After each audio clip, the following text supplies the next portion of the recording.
nandito tayo sa may Cagsawa. Dito ang starting point natin. Dito sa may Mayon Lodging House, kung nababasa niyo yan. Ayan, hanggang Kalasyaw Shell ulit tayo. So ito na ang pinaka starting point natin. At babanatan na natin to. Time check 7:10 AM. Tara.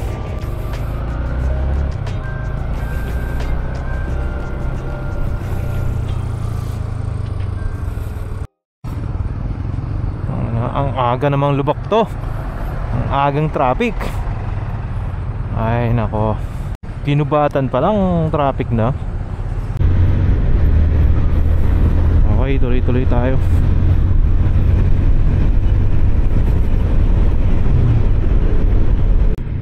Dito na tayo sa Ligao, sa may Jollibee. Pasa Blue yun.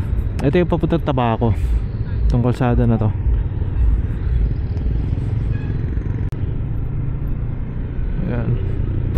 So time check 8:33. Nandito na tayo sa may parte ng Nabwa.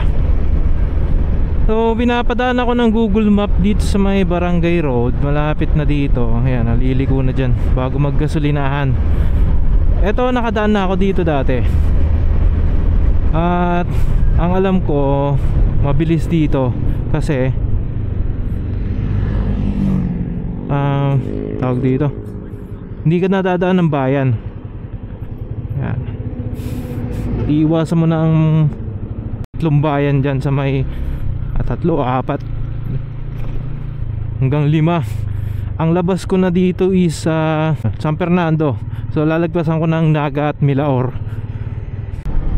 Advisable naman talaga dumaan dito. Mas mabilis, iwas traffic. Pero kung gusto nyo sa bayan-bayan, doon kayo dumaan. Pero dito susubukan natin kung gaano kabilis.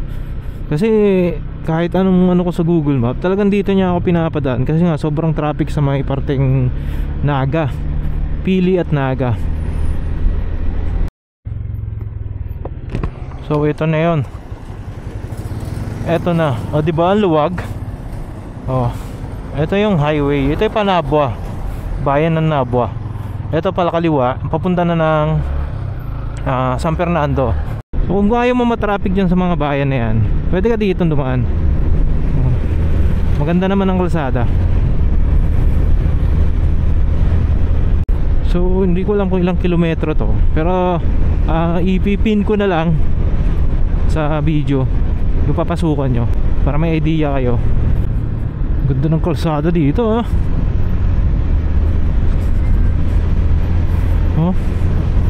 grabe, napakaluwag dito. Walang ka-traffic. Pero siguraduhin nyo lang na marami kayong gas, o kaya nagpakarga na kayo bago kayo pumasok dito. Kasi wala masyadong nagbebenta ng gas dito. Bote-bote lang kumbaga. Wala ring gas station ako nakita. Hindi ko lang siguro alam na kung mayroon pang mga madadaanan dyan na gas station, yung mga portable na gas station. Dito pa lang kasi ako sa may, hindi ko alam kung saan to, Magadap, Barangay Magadap.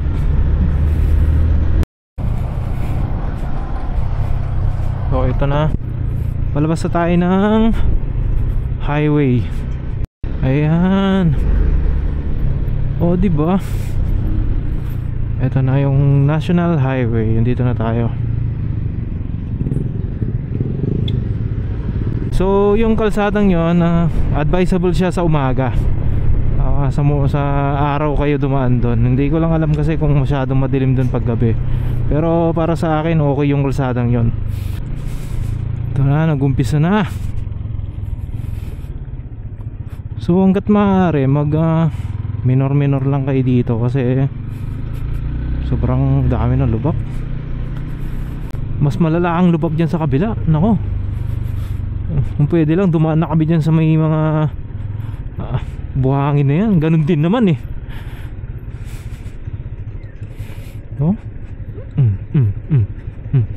lalo pag gabi, kasabay mo yung mga truck ditong mga buwisit, ayaw mamigay. Butang lalim. Butang buwisit na yan, tumalon. At least kitang kita yung lubak.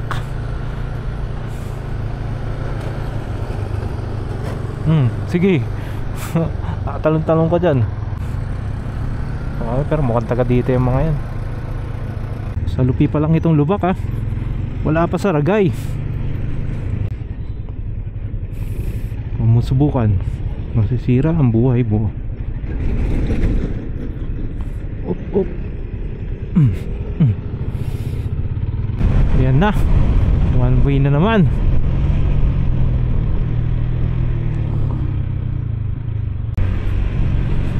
Itong advantage pag nakamotor ka, nasa unahan ka kaagad. Grabe.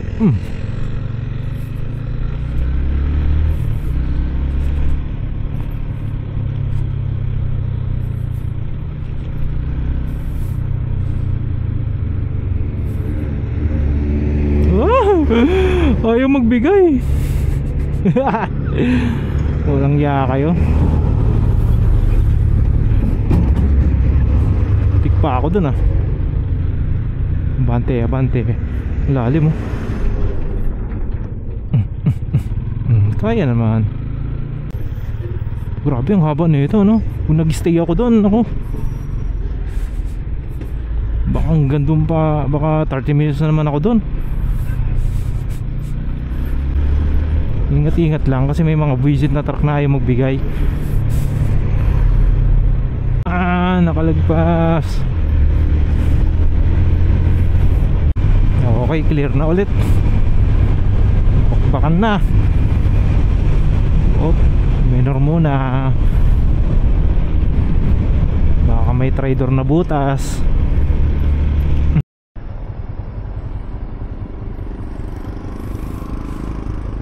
So, andito na tayo sa may municipality ng Ragay. Ayan, haba.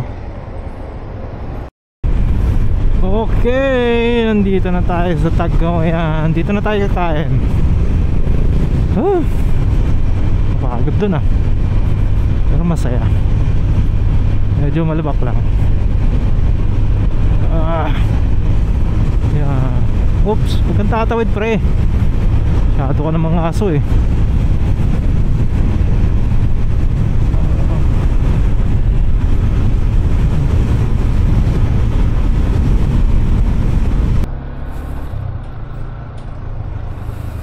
Okay, time check.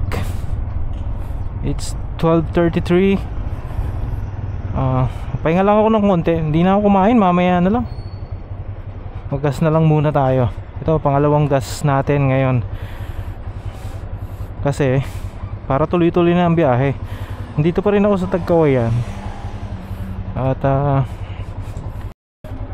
expected ko na alas 4 nasa Pagbilao na tayo. Kung tuloy-tuloy. Wala naman ng traffic ngayon. So andito ako sa may parte ng Tagkawayan, sa may McDo, Petron. Okay, pagas muna tayo. Ingat-ingat lang din dito ulit. Kasi hindi naman dito malubak, pero masyadong matagtag yung kalsada. May mga butas pero kaya namang ma-minimize pagka mabilis ang takbo. Kaya sakto yung takbo mo, kahit mga 60-70, hindi mo na ramdam yung butas kasi maliliit lang naman. Go. Pasok muna konti. Malanganin na dun sa harap. Hindi na makita.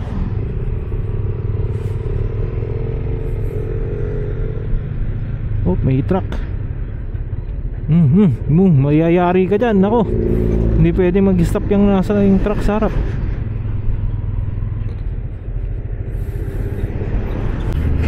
Adis kita ng konti. Wow! Sige, may gigilid naman yan eh.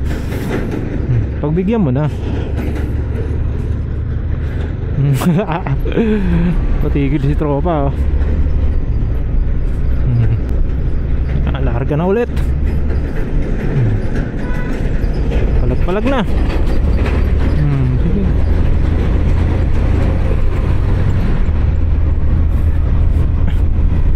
Pero mayroon palang ano dito. sakyan sa likod. Baliwalaan nyo. Tuloy-tuloy lang muna tayo. At mamaya na tayo magsalita. Kasi gusto kong tanggalin tong helmet muna.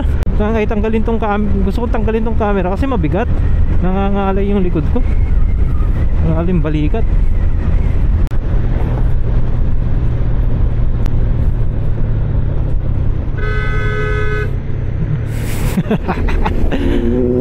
Nagalit si tropa. Kailanganin naman kasi yung overtake nun.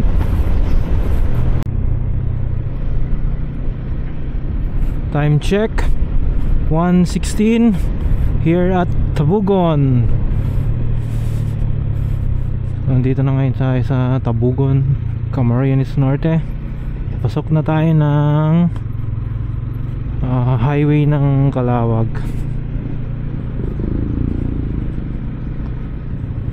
Mukhang malalim ah. Oh. Dito tayo. Ayan. Ito na, bypass na nga. Nag-uunahan yung dalawa oh. Sige. Larga. Sige, pasok. Oh. Tignan nyo kung gaano katarik yan. Tapos mayroon pang intersection dito. Mapapapreno ka talaga. So palabas na tayo ng bypass road. Punta Atimonan na to. So, dito wala na masyadong lubak, pero alalay pa rin. Kasi may mga buwisit na umu-overtake ng alanganin. Yan ang kailangan yung iwasan. Clear naman na yung kalsada dito, hindi na ganun ka lubak. So maginhawa na ang biyahe natin. Okay, time check 3:20. Dito na tayo sa may bituka ng manok. Dito na rin tayo magpapahinga ng konti. Kakain na rin tayo dito. Papakita kaya yung mga unggoy ngayon. Ay, saka left side ka pare, para makabelo ka ng konti.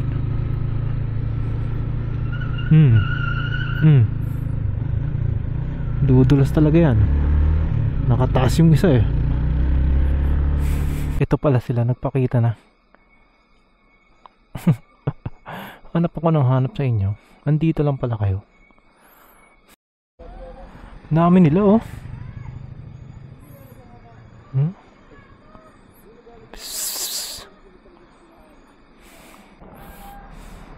Sabi sa inyo may unggoy dito eh. Akala nyo nagsisinungaling ako ah. Buti na lang di ako pinahiya ng mga tropa. Ayan, papakainin nata nila. Dito na yung mga tropa. Doon ka tol, doon.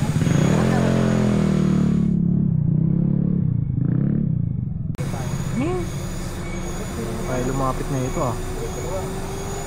Ay, diyan ka pala. Kung gusto niyo sila makita, nandito lang. Minsan wala sila eh, pero pag hapon nandito. Naghahanap ng pagkain. Ayan. Gulat ako. Okay, makuha mo isa yan. Lagi Ngakay, naaway mo ako ah. Porque wala akong pagkain. Ay, ito lang na, ito malaki oh. Ay, ito malaki na ba ito eh. Picture tayo. Ba yan? Parang wala akong pagkain. Uwi na sila oh. Ang aaway na oh. Ano? nagagalit. Nagagalit na. Ang laki ah. Ito ata yung tatay nila. Yo, paalam muna sa inyo mga tropa. Pagbalik na lang ulit. So time check, it's 4 o'clock. Larga na ulit hanggang makalagpas tayo ng Quezon. Pero tignan natin kung naabutan tayo ng rush hour, kahit magpahinga na muna tayo doon. Wala naman na akong hinahabol na oras. Importante makauwi. Pag nasa Manila naman na, mabilis na ang biyahe pa puntang Pangasinan. Okay, so Sariaya na at umuulan pa. Ako naman, hanap lang ako ng sisilungan. Pero alam ko bypass road na dyan eh. Doon tayo sumilang sa bypass road. Mamaya na ulit. Patayin ko muna to. Tago ko muna.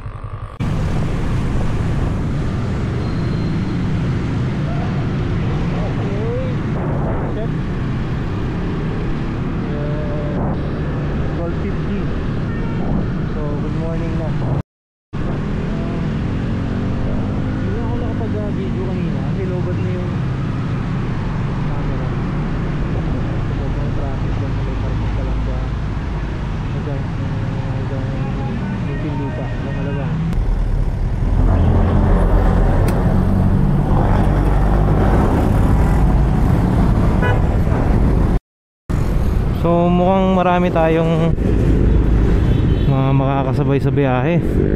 Ang dami na grupo yan eh. Hindi ko lang alam kung saan sila papunta.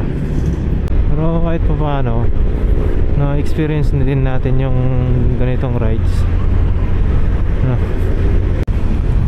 So andito na tayo sa bayan ng Bayambang. O nga pala, nakalimutan ko, nasa Pangasinan na pala tayo. Kailangan magsuot ng reflector. Baka may checkpoint dyan, mayari na naman tayo. Yan, kailangan natin magsuot ng ganito. Napakaigpit kasi dito eh. Pagka nahuli ka, kung saan ka nahuli, doon mo lang tutubusin. Malayo-layo pa to. Babakbakan ko lang ulit to.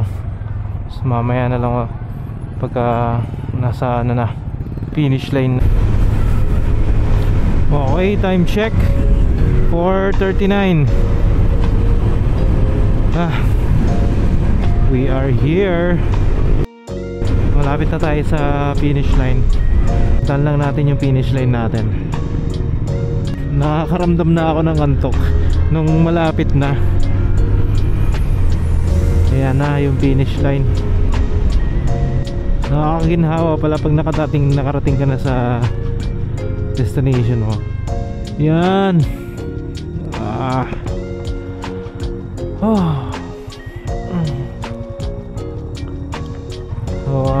Uwi na tayo.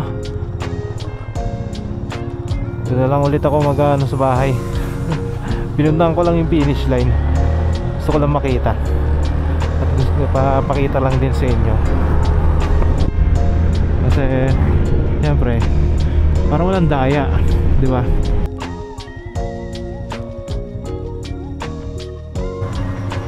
So guys, dito ako nakatira sa mall. Yan. Hindi ako makita, dilim ko. So nakarating din. At inaantok na ako. Pa din.